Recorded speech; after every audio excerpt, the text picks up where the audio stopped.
ಎಲ್ಲರಿಗೂ ನಮಸ್ಕಾರ. ಶಿಕ್ಷಣ ಧ್ವನಿ ಯೂಟ್ಯೂಬ್ ಚಾನೆಲ್ಗೆ ಎಲ್ಲರಿಗೂ ಪ್ರೀತಿಯ ಸ್ವಾಗತ. ವಿದ್ಯಾರ್ಥಿಗಳ ಸ್ವ ಅಧ್ಯಯನಕ್ಕೆ ಅನುಕೂಲವಾಗುವಂತಹ ಹಲವು ವಿಷಯಾಧಾರಿತ ತರಗತಿಗಳು ನಮ್ಮ ಚಾನೆಲ್ನಲ್ಲಿ ಮೂಡಿ ಬರುತ್ತಿದ್ದು, ಪ್ರಸ್ತುತ ಇಂದಿನ ವಿಡಿಯೋದಲ್ಲಿ ನಾವು ಸ್ಪರ್ಧಾತ್ಮಕ ಪರೀಕ್ಷೆಗಳಿಗೆ ಉಪಯುಕ್ತವಾಗುವ ಹಾಗೆ ಹಾಗೂ 7ನೇ ತರಗತಿಯ ವಿದ್ಯಾರ್ಥಿಗಳಿಗೆ ಉಪಯುಕ್ತವಾಗುವ ಹಾಗೆ ಸಮಾಜ ವಿಜ್ಞಾನ ವಿಷಯದ ಅಧ್ಯಾಯ 1 ಜಗತ್ತಿನ ಪ್ರಮುಖ ಘಟನೆಗಳ ಕುರಿತಾಗಿ ತಿಳಿದುಕೊಳ್ಳೋಣ. ಇದು ಜಗತ್ತಿನ ಪ್ರಮುಖ ಘಟನೆಗಳು ಅಧ್ಯಾಯದ ಪಾರ್ಟ್ 1 ವಿಡಿಯೋ ಆಗಿರುತ್ತೆ. ಅದಕ್ಕೂ ಮೊದಲು ಯಾರಾದರೂ ಇದೇ ಮೊದಲ ಬಾರಿಗೆ ನಮ್ಮ ಚಾನೆಲ್ನಲ್ಲಿ ಈ ವಿಡಿಯೋನ ವೀಕ್ಷಿಸ್ತಾ ಇದ್ರೆ ಈಗಲೇ ಮರೆಯದೆ ನಮ್ಮ ಚಾನೆಲ್ಗೆ ಸಬ್ಸ್ಕ್ರೈಬ್ ಮಾಡಿ, ವಿಡಿಯೋನ ಲೈಕ್ ಮಾಡಿ, ಶೇರ್ ಮಾಡಿ, ನಿಮ್ಮ ಅನಿಸಿಕೆ ಅಭಿಪ್ರಾಯಗಳನ್ನು ಮರೆಯದೆ ಕಾಮೆಂಟ್ ಬಾಕ್ಸ್ನಲ್ಲಿ ತಿಳಿಸಿ ನಮ್ಮನ್ನು ನಿರಂತರವಾಗಿ ಪ್ರೋತ್ಸಾಹಿಸ್ತಾ ಇರಿ. ಹಾಗಿದ್ರೆ ಬನ್ನಿ ಮತ್ಯಾತ್ತಡ ಇಂದಿನ ತರಗತಿಯನ್ನು ಪ್ರಾರಂಭ ಮಾಡೋಣ. ತರಗತಿ 7 ವಿಷಯ ಸಮಾಜ ವಿಜ್ಞಾನ ಅಧ್ಯಾಯ 1 ಜಗತ್ತಿನ ಪ್ರಮುಖ ಘಟನೆಗಳು. ಜಗತ್ತಿನಾದ್ಯಂತ ಹಲವಾರು ಸಂಗತಿಗಳು, ಘಟನೆಗಳು, ಯುದ್ಧಗಳು ನಡೆದಿರುತ್ತೆ. ಅವೆಲ್ಲವೂ ಕೂಡ ನಮಗೆ ಇತಿಹಾಸವನ್ನು ಅಧ್ಯಯನ ಮಾಡೋದ್ರ ಮೂಲಕ ತಿಳಿಯುತ್ತೆ. ಆದರೆ ಇತಿಹಾಸವನ್ನು ಓದುವಾಗ ಆ ಎಲ್ಲ ಸಂಗತಿಗಳು ಹೇಗೆ, ಎಲ್ಲಿ, ಯಾವಾಗ ನಡೆಯಿತು ಅನ್ನೋದನ್ನು ತಿಳ್ಕೋಬೇಕು ಅಂತಂದರೆ ಅದಕ್ಕೆ ಹಲವಾರು ಆಧಾರಗಳು, ಮೂಲಗಳ ಅವಶ್ಯಕತೆ ಇರುತ್ತೆ. ಹಲವಾರು ಆಧಾರಗಳ ಮೂಲಕ ನಮಗೆ ಇತಿಹಾಸ ತಿಳಿಯುತ್ತೆ. ಆದುದರಿಂದ ನಾವು ಬಹಳ ಸುಲಭವಾಗಿ ಇತಿಹಾಸವನ್ನು ಅಧ್ಯಯನ ಮಾಡಲಿಕ್ಕೆ ಸಾಧ್ಯ ಆಗುತ್ತೆ. ಹಾಗಾದರೆ ಇತಿಹಾಸ ಅಂದ್ರೇನು ಅಂತ ನಾವು ಸ್ಪಷ್ಟವಾಗಿ ತಿಳ್ಕೊಳ್ಳೋದಾದರೆ, ಇತಿಹಾಸವು ಗತಕಾಲದ ಸಂಗತಿಗಳನ್ನು, ಅಂದರೆ ಈ ಹಿಂದೆ ನಡೆದು ಹೋದಂಥ ಸಂಗತಿಗಳನ್ನು ಕ್ರಮಬದ್ಧವಾಗಿ ನಮಗೆ ಹೇಳುತ್ತೆ. ಅದು ಮಾನವನ ಸಾಧನೆಗಳನ್ನು ನಮಗೆ ತಿಳಿಸಿ ಹೇಳುತ್ತೆ. ಯಾವ್ಯಾವ ರಾಜ ಯಾವ್ಯಾವ ಸಮಯದಲ್ಲಿ ನಮ್ಗೆ ಏನೇನು ಕೊಡುಗೆ ಕೊಟ್ಟ, ಯಾವ ರಾಜಮನೆತನದವರು ಯಾವೆಲ್ಲ ಕೊಡುಗೆಗಳನ್ನು ನೀಡಿದ್ದಾರೆ, ಈ ರೀತಿ ಕಲೆ, ವಾಸ್ತುಶಿಲ್ಪ, ಸಾಹಿತ್ಯ, ವಿಜ್ಞಾನ, ಹೀಗೆ ಹಲವಾರು ವಿಷಯಕ್ಕೆ ಸಂಬಂಧಪಟ್ಟಂತಹ ವಿಜ್ಞಾನಿಗಳು, ಸಾಹಿತಿಗಳು, ರಾಜರು ಮಾಡಿದಂತಹ ಸಾಧನೆಗಳ ಕುರಿತು ನಾವು ಇತಿಹಾಸವನ್ನು ಅಧ್ಯಯನ ಮಾಡೋದ್ರ ಮೂಲಕ ತಿಳ್ಕೊಳ್ಬಹುದು. ಯಾವುದೇ ಒಂದು ಸಂಗತಿ, ಘಟನೆ, ಯುದ್ಧ ಎಲ್ಲಿ, ಯಾವಾಗ, ಯಾರಿಂದ ನಡೆಯಿತು ಅನ್ನೋ ಪ್ರಶ್ನೆನೂ ಕೂಡ ನಾವು ನಿಖರವಾಗಿ ಇತಿಹಾಸವನ್ನು ಅಧ್ಯಯನ ಮಾಡೋದ್ರ ಮೂಲಕ ತಿಳ್ಕೊಳ್ಬಹುದು. ಹಾಗಾದರೆ ಇತಿಹಾಸದಲ್ಲಿಯೇ ಜಗತ್ತಿನ ಪ್ರಮುಖ ಘಟನೆಗಳು ಯಾವ್ಯಾವುದು ಅನ್ನೋದನ್ನು ನಾವು ಈ ಅಧ್ಯಾಯದಲ್ಲಿ ತಿಳ್ಕೊಳ್ತಾ ಹೋಗೋಣ.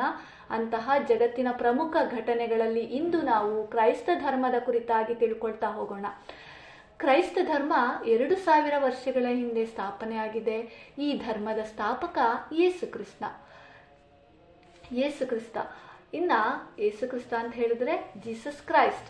ಈ ಜೀಸಸ್ ಕ್ರೈಸ್ಟ್ ಪದದ ಕನ್ನಡ ಅರ್ಥವನ್ನು ನೋಡೋದಾದ್ರೆ, ಜೀಸಸ್ ಪದದ ಅರ್ಥ ಯೇಸು, ಕ್ರೈಸ್ಟ್ ಪದದ ಅರ್ಥ ರಕ್ಷಕ.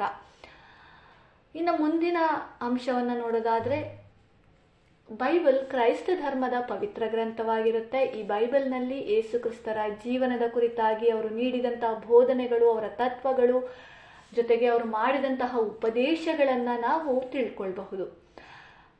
ಅಷ್ಟು ಮಾತ್ರ ಅಲ್ಲದೆ ಮುಂದುವರೆದು ನಾವು ನೋಡೋದಾದರೆ, ಯೇಸು ಕ್ರಿಸ್ತರ ಜೀವನದ ಕುರಿತಾಗಿ ತಿಳ್ಕೊಳ್ಳೋದಾದರೆ, ಯೇಸು ಬೆತ್ಲೆಹೇಮ್ನ ಇಸ್ರೇಲ್ ಎಂಬಲ್ಲಿ ಜನಿಸ್ತಾರೆ. ಇವರ ತಾಯಿಯ ಹೆಸರು ಮೇರಿ. ಯೇಸು ಕ್ರಿಸ್ತರು ಸುಮಾರು 30 ವರ್ಷದವರಾಗಿದ್ದಾಗ ಅವರು ಮನೆಯನ್ನು ಬಿಟ್ಟು ಹೊರಗೆ ಬರ್ತಾರೆ. ಹೊರಗೆ ಬಂದು ಏನಪ್ಪ ಮಾಡ್ತಾರೆ ಅಂತಂದರೆ, ಅವರು ಬಡವರು ಮತ್ತು ದೀನರ ಸೇವೆ ಮಾಡೋದಕ್ಕೆ ಮುಂದಾಗ್ತಾರೆ. ಜೊತೆಗೆ ಕರುಣೇ ಧರ್ಮದ ಮೂಲ ಎಂದು ಜನತೆಗೆ ಸಾರೋದಕ್ಕೆ, ಆ ಒಂದು ಸಂದೇಶವನ್ನು ಸಾರಲಿಕ್ಕೆ ಮುಂದಾಗ್ತಾರೆ. ಅದು ಹೇಗೆ ಆ ಸಂದೇಶವನ್ನು ಸಾರ್ತಾರೆ ಅಂದರೆ, ಕಥೆಗಳ ಮೂಲಕ, ಉದಾಹರಣೆಗಳ ಮೂಲಕ, ಉಪದೇಶಗಳನ್ನು ಮಾಡೋದ್ರ ಮೂಲಕ ಕರುಣೆಯೇ ಧರ್ಮದ ಮೂಲ ಎಂಬ ಸಂದೇಶವನ್ನು ಸಾರ್ತಾರೆ. ಇವರು ಹೀಗೆ ಸೇವೆ ಮಾಡ್ತಾ, ಜನರಿಗೆ ಉಪದೇಶ ಮಾಡ್ತಾ, ಹಲವಾರು ಸಂದೇಶಗಳನ್ನು ಜಗತ್ತಿಗೆ ಸಾರ್ತಾ ಹೋಗೋ ಸಂದರ್ಭದಲ್ಲಿ ಅವರ ಅನುಯಾಯಿಗಳ ಸಂಖ್ಯೆ ಕೂಡ ಹೆಚ್ಚುತ್ತೆ. ಅಷ್ಟೇ ಹೆಚ್ಚಾಗಿ ಅವರ ವಿರೋಧಿಗಳ ಸಂಖ್ಯೆ ಕೂಡ ಅಧಿಕವಾಗ್ತಾ ಹೋಗುತ್ತೆ. ಇದರ ಪರಿಣಾಮವಾಗಿ ಧಾರ್ಮಿಕ ಮುಂದಾಳುಗಳು ಯೇಸುವನ್ನು ವಿರೋಧಿಸ್ತಾರೆ. ಜೊತೆಗೆ ಯೇಸು ರಾಜದ್ರೋಹಿ ಎಂಬ ತಪ್ಪನ್ನು ಅವರ ಮೇಲೆ ಹೊರಿಸಿ ಅವರನ್ನು ಅಪರಾಧಿ ಸ್ಥಾನದಲ್ಲಿ ನಿಲ್ಲಿಸ್ತಾರೆ, ಅವರನ್ನು ಶಿಲುಬೆಗೆ ಏರಿಸ್ತಾರೆ. ಇದಿಷ್ಟು ಕೂಡ ಅವರ ಜೀವನದ ಕುರಿತಾಗಿ ನಾವು ತಿಳ್ಕೊಂಡ್ವಿ. ಹಾಗಾದರೆ ಕ್ರೈಸ್ತ ಧರ್ಮದ ಬೋಧನೆಗಳು ಯಾವ್ಯಾವುದು ಅನ್ನೋದನ್ನು ನಾವು ನೋಡೋದಾದರೆ, ಮೊದಲನೇದು ನಾವೆಲ್ಲರೂ ದೇವರ ಮಕ್ಕಳು, ನಾವೆಲ್ಲ ಸಹೋದರರೆಂದು ಯೇಸು ಸಾರಿ ಹೇಳ್ತಾರೆ. ಎರಡನೇದು ಪಾಪಗಳನ್ನು ಮಾಡದೆ ಶುದ್ಧ ಜೀವನ ನಡೆಸಬೇಕು ಅಂತ ಕೂಡ ಅವರ ಬೋಧನೆಗಳಲ್ಲಿ ತಿಳಿಸಿದ್ದಾರೆ. ಇನ್ನು ಮೂರನೆಯದು ನಿಮ್ಮ ನೆರೆಯವರನ್ನೂ ಕೂಡ ನಿಮ್ಮಂತೆ ಪ್ರೀತಿಸಬೇಕು ಅಂತ ಕೂಡ ಹೇಳಿದ್ದಾರೆ. ಇನ್ನು ನಾಲ್ಕನೇದು ಒಂದು ಕೆನ್ನೆಗೆ ಹೊಡೆದ್ರೆ ಮತ್ತೊಂದು ಕೆನ್ನೆಯನ್ನು ತೋರಿಸಿ ಅಂತ ಹೇಳಿದ್ದಾರೆ. ಐದನೆಯದು ಮಾನವ ಸೇವೆಯೇ ದೇವರ ಸೇವೆ ಎಂದು ಕೂಡ ಹೇಳಿದ್ದಾರೆ. ಇದಿಷ್ಟು ಕೂಡ ಕ್ರೈಸ್ತ ಧರ್ಮದ ಬೋಧನೆಗಳಾಗಿವೆ. ಹಾಗಿದ್ರೆ ಇಷ್ಟೆಲ್ಲ ಬೋಧನೆಗಳನ್ನ ನೀಡಿದ್ರು, ಅವರು ಜನರಿಗೆ ಕರುಣೆಯ ಧರ್ಮದ ಮೂಲ ಅನ್ನೋ ಸಂದೇಶವನ್ನು ಸಾರಿದ್ರು, ಉಪದೇಶಗಳನ್ನು ಮಾಡಿದ್ರು, ಬಡವರು ದೀನರ ಸಹಾಯ ಸೇವೆ ಮಾಡಲಿಕ್ಕೆ ಮುಂದಾದರು. ಆದರೆ ಅವರ ಮರಣದ ನಂತರ ಯಾರು ಇದನ್ನೆಲ್ಲ ಮುಂದುವರಿಸ್ಕೊಂಡು ಹೋದರು, ಹೇಗೆ ಕ್ರೈಸ್ತ ಧರ್ಮ ಮುಂದುವರಿತು ಅಂತ ನೋಡೋದಾದರೆ, ಯೇಸು ಕಾಲವಾದ ನಂತರ ಅವರ 12 ಮಂದಿ ಶಿಷ್ಯರು ಅವರ ಬೋಧನೆಗಳನ್ನು ಪ್ರಚಾರ ಮಾಡಿದ್ರು. ಯೇಸು ಮರಣ ಹೊಂದಿದ ನಂತರ ಅವರ 12 ಮಂದಿ ಶಿಷ್ಯರನ್ನು ಅಪೋಸ್ತಲರು ಅಂತ ಹೇಳಿ ಕರೀತಾರೆ.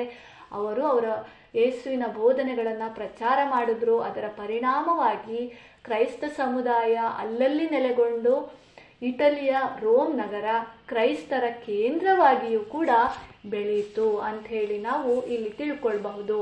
ಜೊತೆಗೆ ಅಲ್ಲಿನ ಪೋಪ್ ಕ್ರೈಸ್ತರ ಪರಮ ಗುರುಗಳಾಗಿದ್ರು ಅನ್ನೋದನ್ನು ಕೂಡ ನಾವಿಲ್ಲಿ ಸ್ಪಷ್ಟಪಡಿಸ್ಕೊಳ್ಬಹುದು.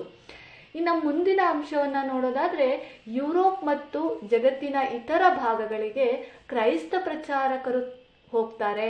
ಅಲ್ಲಿ ಕ್ರೈಸ್ತ ತತ್ವಗಳನ್ನು, ಕ್ರೈಸ್ತ ಧರ್ಮದ ಬೋಧನೆಗಳನ್ನು ಪ್ರಚಾರ ಮಾಡಿ ಎಲ್ಲೆಡೆ ಕೂಡ ಹರಡುತ್ತಾರೆ. ಅದರ ಪರಿಣಾಮವಾಗಿ ಕಾಲಕ್ರಮೇಣ ರೋಮನ್ ಕ್ಯಾಥೋಲಿಕ್ ಚರ್ಚ್ ಒಂದು ಪ್ರಬಲ ಸಂಘಟನೆಯಾಗಿ ಬೆಳೆಯಿತು. ಜಗತ್ತಿನಾದ್ಯಂತ ಕ್ರೈಸ್ತ ಧರ್ಮ ಹಬ್ಬಲು ಸಾಧ್ಯ ಆಯಿತು ಅನ್ನೋದನ್ನು ಈ ಒಂದು ಅಧ್ಯಾಯದ ಮೂಲಕ ನಾವು ತಿಳ್ಕೊಳ್ಬಹುದು. ಇದಿಷ್ಟೂ ಕೂಡ ಜಗತ್ತಿನ ಪ್ರಮುಖ ಘಟನೆಗಳಲ್ಲಿ ಕ್ರೈಸ್ತ ಧರ್ಮ ಹೇಗೆ ಉಗಮ ಆಯಿತು, ಹೇಗೆ ಬೆಳವಣಿಗೆ ಆಯಿತು, ಹೇಗೆ ಜಗತ್ತಿನಾದ್ಯಂತ ಹಬ್ಬಿತು ಅನ್ನೋದನ್ನು ನಾವು ತಿಳ್ಕೊಂಡ್ವಿ. ಇದು ಪಾರ್ಟ್ 1 ವಿಡಿಯೋ ಆಗಿರುತ್ತೆ. ಈ ವಿಡಿಯೋ ನಿಮಗೆ ಇಷ್ಟ ಆದಲ್ಲಿ ಈಗಲೇ ಮರೆಯದೆ ನಮ್ಮ ಚಾನಲ್ಗೆ ಸಬ್ಸ್ಕ್ರೈಬ್ ಮಾಡಿ, ವಿಡಿಯೋನ ಲೈಕ್ ಮಾಡಿ, ಶೇರ್ ಮಾಡಿ, ನಿಮ್ಮ ಅನಿಸಿಕೆ ಅಭಿಪ್ರಾಯಗಳನ್ನು ಮರೆಯದೆ ಕಾಮೆಂಟ್ ಬಾಕ್ಸ್ನಲ್ಲಿ ತಿಳಿಸಿ ನಮ್ಮನ್ನು ನಿರಂತರವಾಗಿ ಪ್ರೋತ್ಸಾಹಿಸ್ತಾ ಇರಿ. ಮತ್ತೊಂದು ಹೊಚ್ಚ